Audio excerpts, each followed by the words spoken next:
Okay, we're going to tackle a couple of our issues on video, so you got that to follow up on and to look at my body language on and all that good stuff, my timing. So jumping's a problem. Jumping's on my list for you. So I'm going to go out for a couple minutes, let her wander, and I'm going to come back in and we're going to see what we get. No touch, no talk, no eye contact. She doesn't jump on me, you can give her all three of those, right? Just like we talked about yesterday. Leashing up. Leashing up is a big one for you. She runs around, plays the chase game, can't seem to get a leash on her. We're going to do leashing up. And then we're going to run just a couple of obedience things. You know, little place, little sit down, stay, little recall, okay? We're going to utilize the slip lead, but we're not going to, you know, we're not going to be overly reliant on it, but it's going to be on. It signifies training. There's no reason to not slip it on. It's a little bit of insurance, right? So I'm going to go out, a couple 1000s, come back in, see what we get with the jumping. We won't get any jumping, guaranteed. And then I'm going to leash her up. That'll be easy, guaranteed. And then we're going to run some obedience. That might be a little bit of a challenge. So see what we get.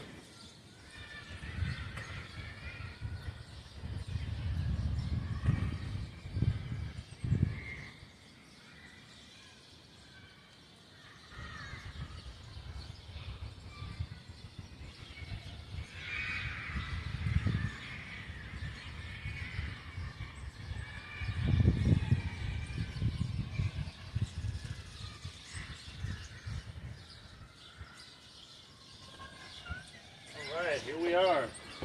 No touch, no talk, no eye contact. Am I talking? Yes, I am. Am I talking to the dog? No, I'm not. People get that one confused. If there's someone else helping you with this exercise, come in, talk to that person, eye contact with that person, touch that person, shake their hand, give them a hug. Focus on them. Takes the focus away from the dog. The dog relaxes. Hey, I want to hang out with this guy. Nothing's happening. She's being nice and curious. Little slow tail wag, no jumping. You can. Touch, talk, and eye contact. Good job. Good job. I don't know if you heard it, but we're working this guy, right? Quick before we did all that. Stacking good stuff on top of good stuff on top of good stuff. Okay? What are we doing next? Leash up. Leash up is hard for us. We're struggling. We're struggling. What do we do? Come here. Sit. Good job. Good job. Tell your dog to sit. Your dog sits, put the leash on. Nice work. She's a little confused. We're going to get her excited before we do anything. Yeah. What's up? What's up? What's up? Yeah. Please. Yeah. Good job. Yeah. Woo. More 1 for 1. Place. Yeah, good job. 2 for 2. Clean hands. Let's do it again. Place. Yeah. 3 for 3. But we're still paying, right? When the 4th paw is on, boom, right on time. The command is all paws on place. I didn't tell her to stay. She doesn't have to stay. I didn't tell her another command after. She doesn't have to. Don't confuse expectations, right? People have a tendency to like chain commands together in their mind. And they tell their dog to go somewhere and then it moves and they're like, what the hell? I told you to go there and not move. Not really. You told them to go to a place you think they should have moved from, but they didn't get the second command. So she jumps on and she jumps right off. I'm going to keep her motivated, right? Keep wins stacked. Keep wins stacked. She got a little bored while I was talking. I got a monotone voice. Come on. Nice. Yeah. Good job. Sit. Oh. Yeah. As soon as the butt's down, right? Down.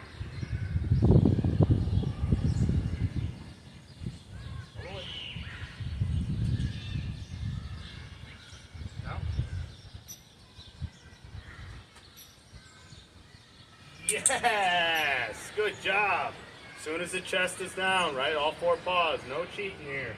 Good job. Stay.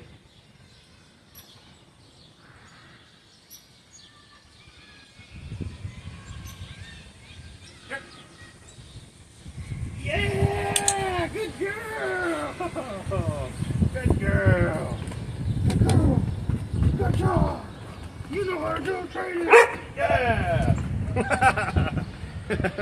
What a goofball. Alright, well, make sure you can see me and heads not cut off. Alright, so no jumping, a non-jumping intro. Great start, positive, keep it moving. A great sit for a leash up. A little apprehension, don't pay it any mind, she still did it. Leash up, move on, win on win. And we start working. I always start working with place. Why do I start working with place? Dogs are much more highly successful if they can perform in an area they know they're supposed to perform in. It's harder for a dog to sit in a random environment. We're in training, we're not in trained yet, okay? When they're in trained, I can ask my dog to sit on top of a roof and they'll sit. Right now, train, ing, so have designated places that can be, it can be a blanket on the ground, it can be a dog bed. I would say that those differ in difficulty though, and that's something to bear in mind. These are raised cots. Why do I have raised cots? It's a lot easier for a dog to maintain place on a raised cot. One, it makes them more comfortable because they're a little bit higher off the ground, a little bit closer to us. You're a super tall dude, so I mean, any advantage for her to get closer to you is going to feel like a win. You're going to feel more comfortable there. It gets them high off the ground, and it makes it more difficult for them to break that place because they have to actually commit to it. You know what I mean? They can't just walk straight off of it. It's a whole act, which buys us trainers and you handlers at home and owners time to catch them, right? Use some body pressure. Hey, what are you doing? Right? Talk to them a little bit. Keep them on place. I had to do that a little bit with my body language, but if you saw the leash is on, there was not leash tension. I didn't drag the dog up, I didn't drag it into a sit, didn't drag it into a down, didn't drag it off the place. The leash is there for reinforcement. Now, if I were to do that recall at the end, and she didn't come to me, I'd grab the leash, I'd walk backwards, you know, reinforce her. Hey, gotta come to me when you hear that word. Gotta come to me when you hear that word. Commands have to be responded to. If you deliver one and you don't get anything, don't consider it disobedience until at least 3 to 4 seconds. After 3 to 4 seconds, that's gone in, that's gone out. Re-implement the command. Why I'm hesitant to tell people that is because they have a tendency to repeat commands ad nauseum. Sit, sit, sit, sit, Obi, sit, sit, sit, sit. We'll be doing it for an hour, and the dog is hearing nonsense. They don't speak English. Make it a lot easier. Give them one word at a time. They're tiny little toddlers, basically. Okay. Oh, sorry. So 1 word, 1 1000, 2 1000. Maybe add some body pressure to get their butt down and their head up. 3 1000. They don't sit by 3 4. You can try it again with the vocalization. Maybe add the hand signal. Use your body appropriately, right? This is forward body pressure. This is going to bring the head up and the butt down. This is backward body pressure. This is going to help with recall. This is downward body pressure. This is going to help with downs. Upward is going to help sit. So up, forward, eyes go up, butt goes down. Okay? Backwards and down. Dog goes to me, head down to get to my hand signal. Okay? Dog just needs to go down but doesn't need to retreat. Stay in place, arch down. Now all those things you're going to fade out over time once we get from ing to ed. Right now it's ing. Make it easy, make it obvious, make it simple.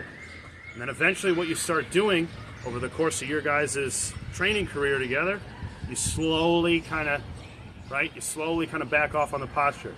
And then you can just sit here, place, sit, down, stay, watch, here.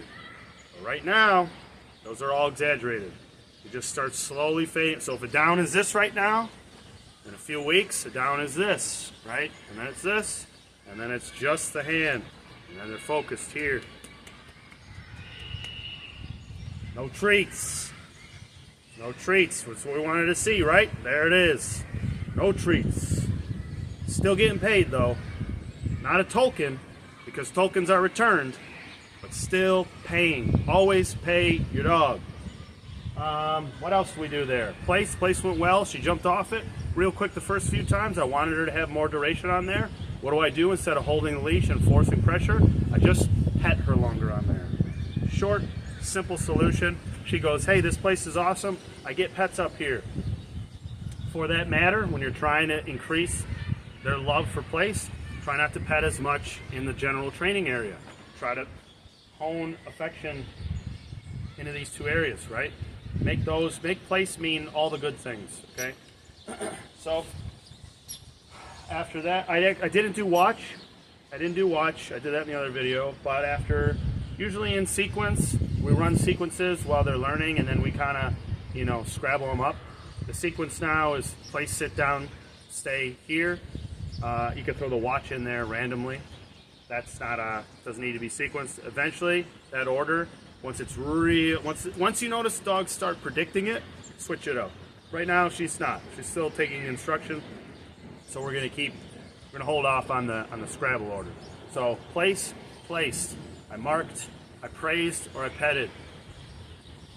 Sit, or I pet. Sorry. Sit was okay. I think the first time took a little bit. 3, 4, 1,000s. She was still within that, I believe. She did it. Boom. Had her praise.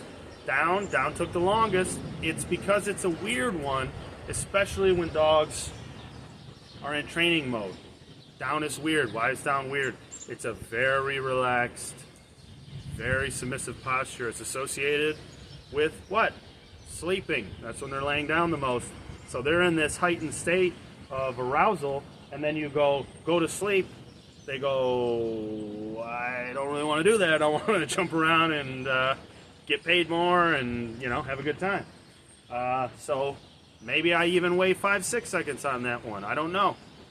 Just that's a harder one. Just bear that in mind. You might have to wait a little bit longer. You might have to finesse a little bit more. You might have to repeat that one a little bit more. That's okay. Just get the dog wins, right? Came out, no jumping, win. Wanted to leash up, got leashed up, well, win. Place, win. Sit, win. Down, win. Stay, win. Recall, win. We did not need an area, any moment in all this to correct our dog. There was